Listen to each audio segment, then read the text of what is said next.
beginning to recognize more and more that gender issues are important, and not only important for individuals, but important for society and government and organizations to recognize.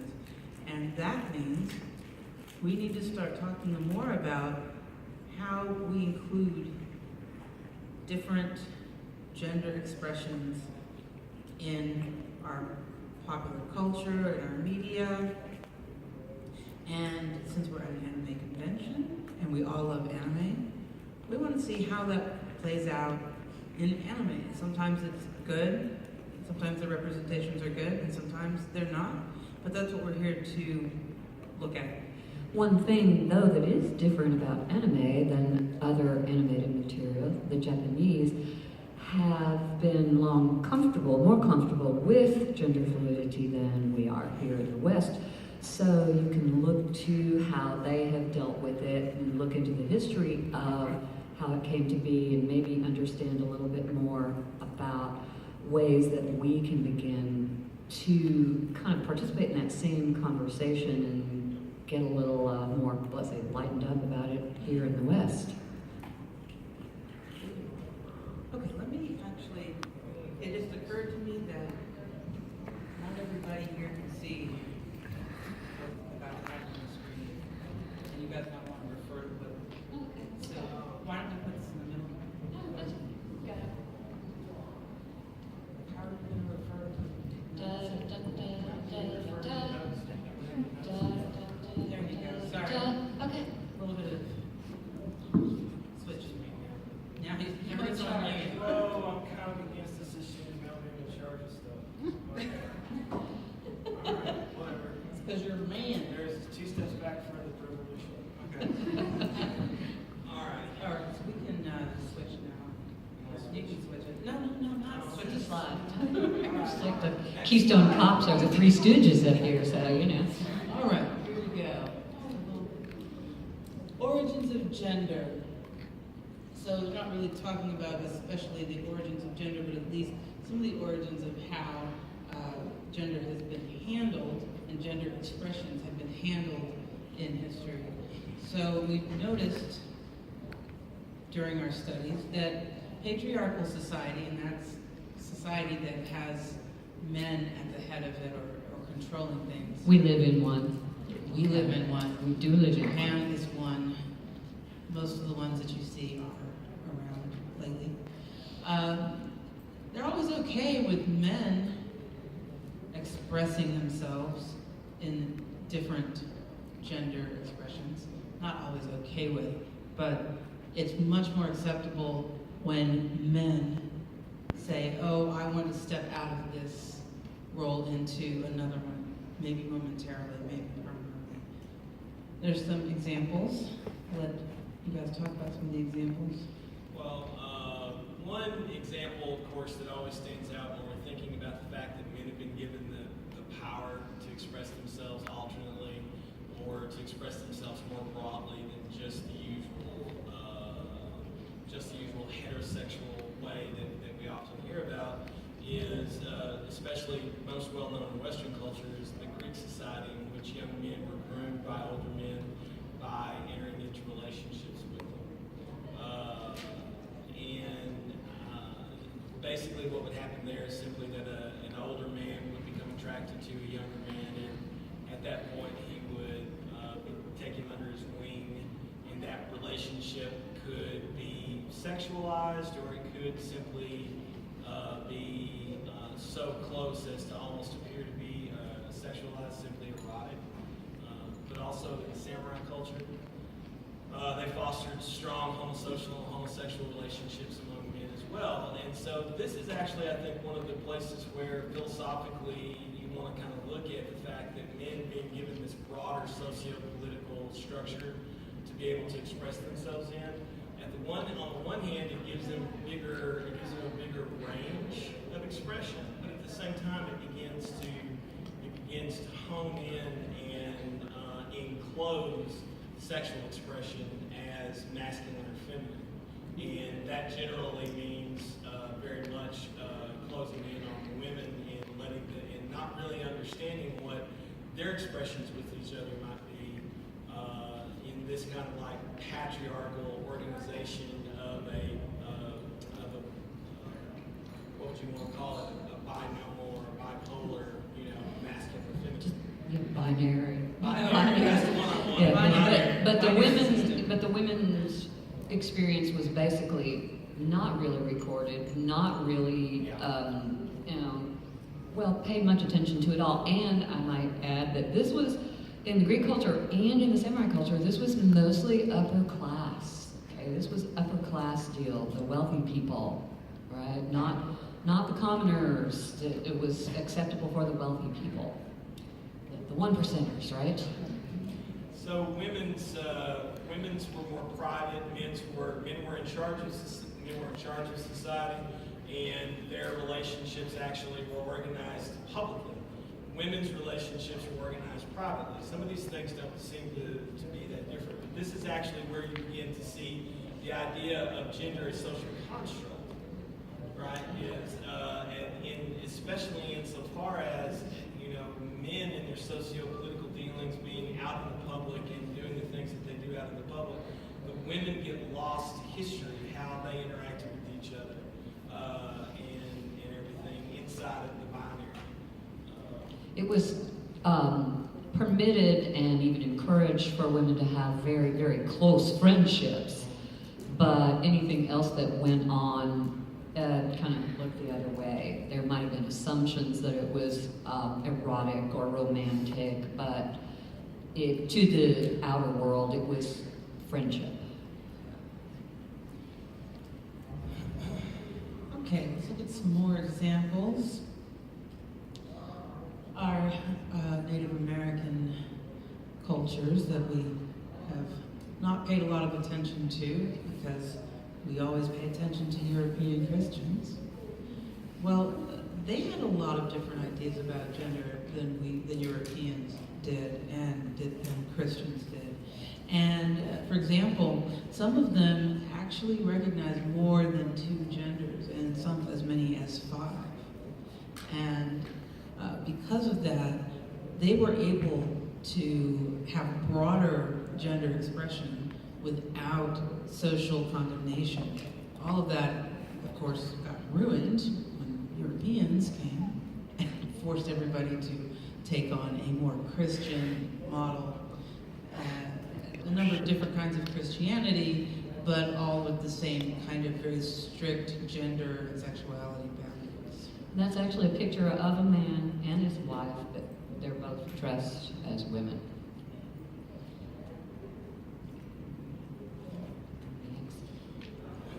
Now we've got the samurai culture. Oh, it's the top of the slide's cut. Oh, well, it's okay. Oh, well. Pretend you see all of the letters. Pretend you see everything except what's Well, that's- under the censored It says mark. samurai Okay. culture. Okay.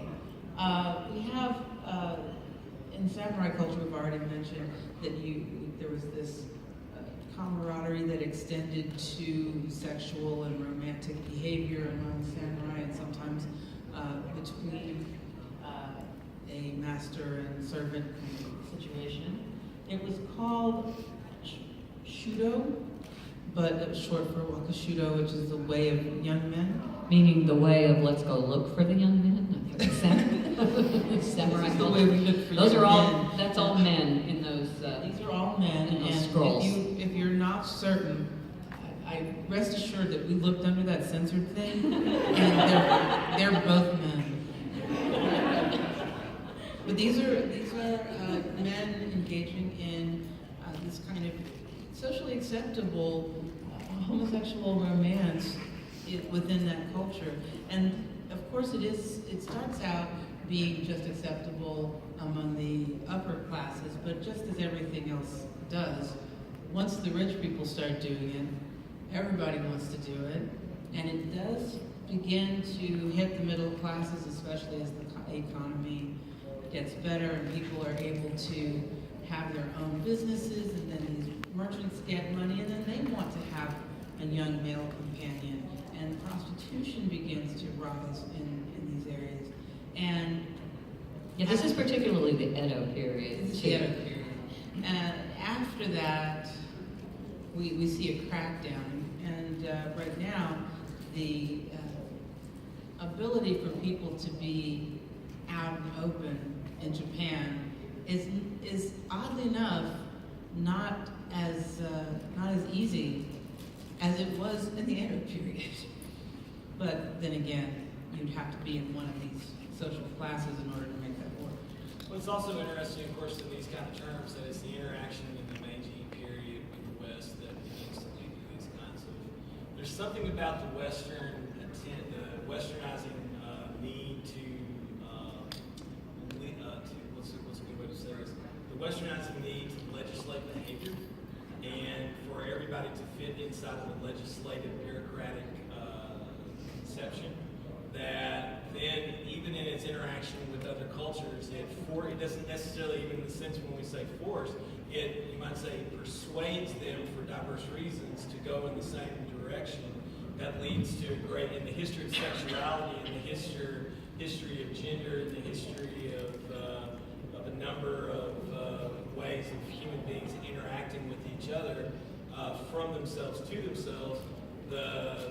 This period that begins around 1800 is a period of really sort of broadening out to the world, but shutting down at home and making everything more concretized and enclosed. Michel Foucault, who's written a lot about this, and people who want to know more about genderqueer, gender theory, and the history of sexuality, he actually has a book that's quite good about this period of time. It's called The History of Sexuality, and comes in a couple of different volumes, and it really goes into the idea that there's a kind of society of discipline, and in that disciplinizing, it forces people to have to fit in one or two categories. And one way you can jump those categories is through theater and through involvement in the arts. And these are onagata. These are current onagata. They are from, onagatas from the kabuki theater tradition, from Oyama. And the goal of the kabuki actor, particularly the onagata actor, was to be so feminine that you were more female than a female. And this is still in what remains of the kabuki tradition. As you can see, still going on today. They're pretty. There are many in there. I wish I could have shown you. Could have just looked at those all day, really. So here's the what, $1 million question, I guess. If gender's constructed, could it be constructed differently? Or does its very constructedness imply that there's some kind of social determinism, meaning it's inevitable that you're going to fall into some kind of construction, even if there isn't anything formal? So, one of the things that anime seems to be saying is no. It's what you choose. It's what you choose. So, we've got our very patriarchal culture, but for a number of reasons, it's very tolerant of pushing the envelope in ways of gender, especially in its popular culture.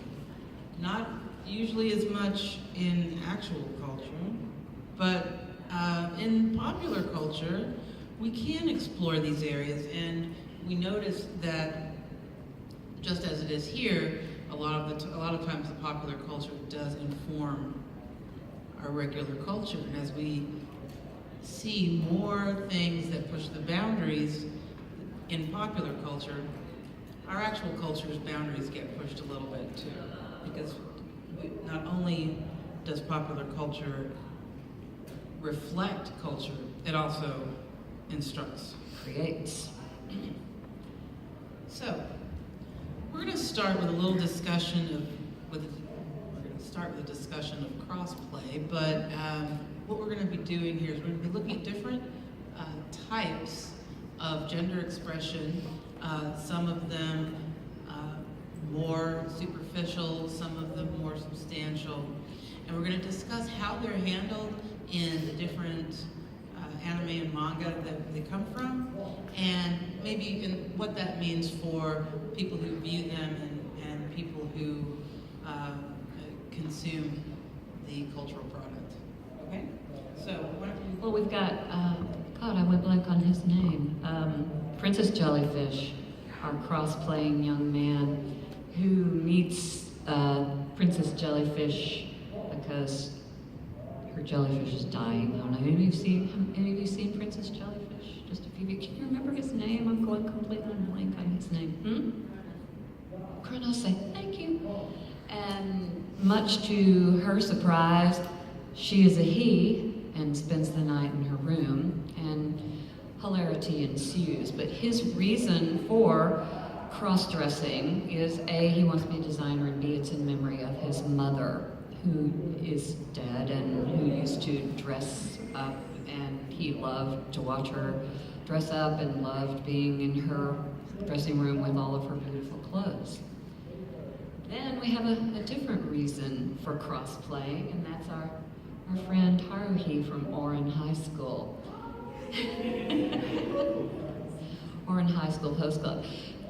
Now, when she was originally introduced, she's really not cross-playing. She's just dressed ratty. She's dressed in a ratty sweater, her hair is ratty, and she wanders into the room where the elegant Orin hosts are meeting, and it's their idea to dress her up. She's just kind of indifferent to appearance, and so she's just, so they're the ones who put her in a suit and introduce her to the ladies, and they discover that she's the most popular one for some reason. It's a great series that looks at what it means to be male or female, man or woman.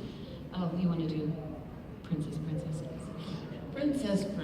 So we have this boys' school, and they don't have any women, and so because apparently women are important to the success of men because they encourage them and they make them happy. They and uplift them. them. They uplift them. Someone has to be the woman, apparently, and these young boys, if they're pretty enough, get chosen to be princesses of the school, and for a number of perks, including free food and a very great dorm privileges and so forth. And tuition, yes, I forgot about that. That's Let's not important. forget about money. They are convinced to dress as girls and then cheer on and uplift and otherwise encourage the young men of the school. Some of them love to do this, and some of them not so much. Not so much. And of course, it's important I think when you're thinking about crossplay, it's important to recognize how much crossplay actually often instantiates stereotypes. Like, this is what men are, and this is what women are, and that's the way it is. Because Which is why we need women to uplift the men. Not that that's not a common trope in America. True. from Victorian times, the angel in the house, right? The woman was supposed to be there when her man came home from his rough day in the outside world of politicking and working, and have everything just perfect for him, and no outside influences, no harsh words, no nothing. Nothing negative, because that was her job. Well, she's also the free labor of the capitalist society. True. That's another thing. That's a different presentation. Okay. Revolutionary Girl Utena. Everybody loves Utena, right? So Utena has this issue. She has a dream in which a prince gives her a ring, and she is so enamored with this idea of princehood that she decides, not that I want to marry that prince, but she decides, I want to be that prince. I want to be a prince. So she wears male-style uniform at her school, regardless of the fact that girls have to wear a very specific, very frilly uniform, very girly type uniform. And she acts in princely fashion to rescue the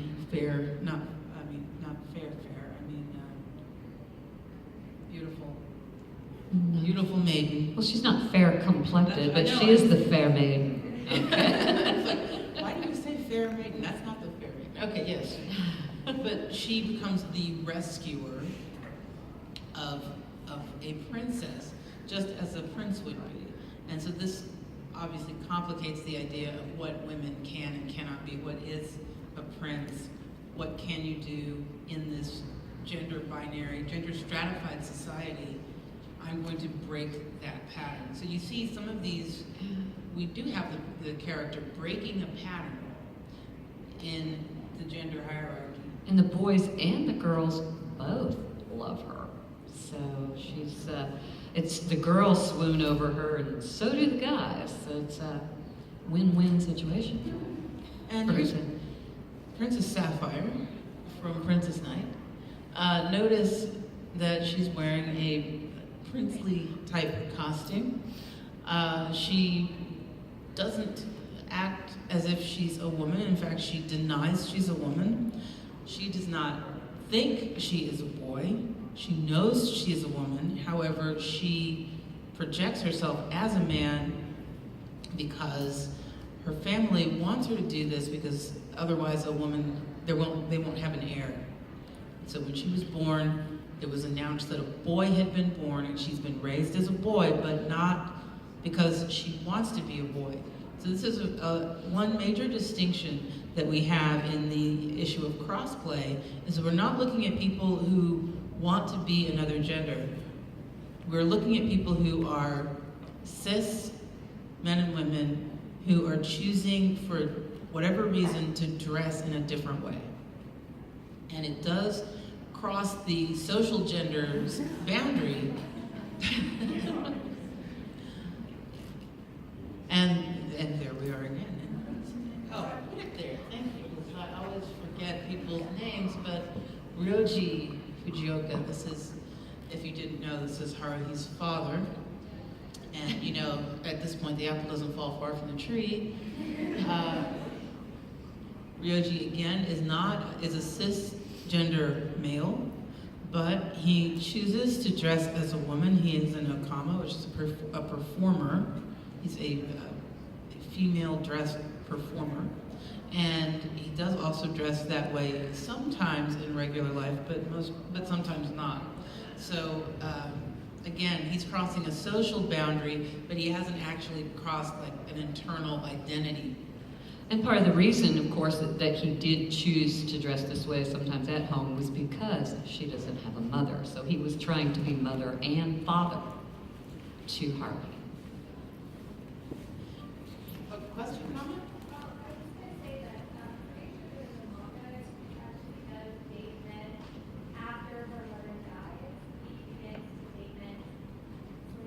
In the manga? Oh. Yeah, he says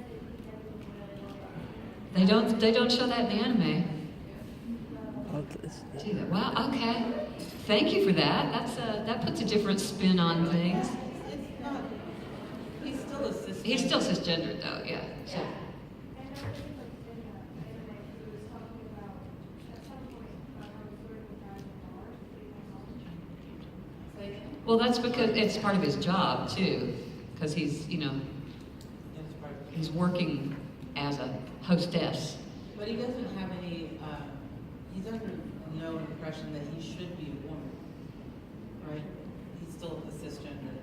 And let's just kind of, why don't we just make a little aside so we make a distinction between sexuality and gender, right?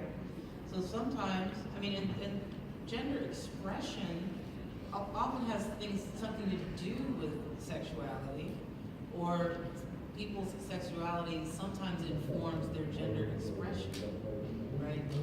But being transgender, a transgender individual, is not the same as as, what am I trying to say? I'm not sure. Say what I'm saying. Identifying? Identifying Yeah. yourself sexually is not the same thing as your sexuality. Identifying yourself genderly, your gender identity. It's confusing. As your sexual expression. Yeah. Parent sexual. Would it be simpler to say that the gender is what you are and the sexuality is what you're looking for? Not Probably the necessarily, reverse. Because, for Or check example, it- oh, well. let's look at sexuality. Aside from biology, right? Well, even biologically. Yeah. Let's just take a very, very simplistic, reductive analogy. So the things that you like, you can't really change the things you like. You can stop doing them, but it doesn't mean you don't like them. So for example, I like chocolate, and I could stop eating chocolate, but it wouldn't mean I didn't like chocolate, right? And I don't like okra. So, and I can eat the okra, but it wouldn't mean I ever would like the okra, right?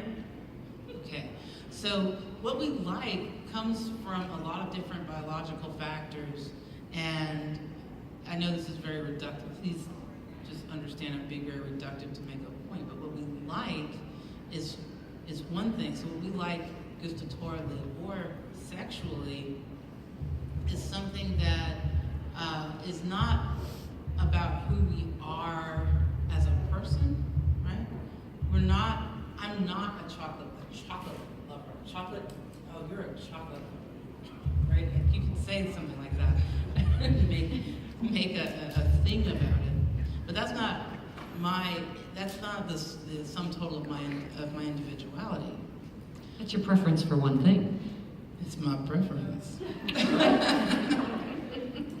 Okay.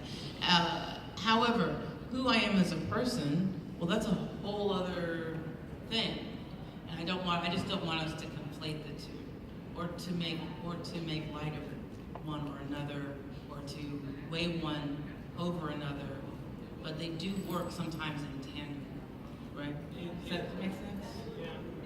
I mean, if you also think about it, once we start moving in this direction of talking, you have to.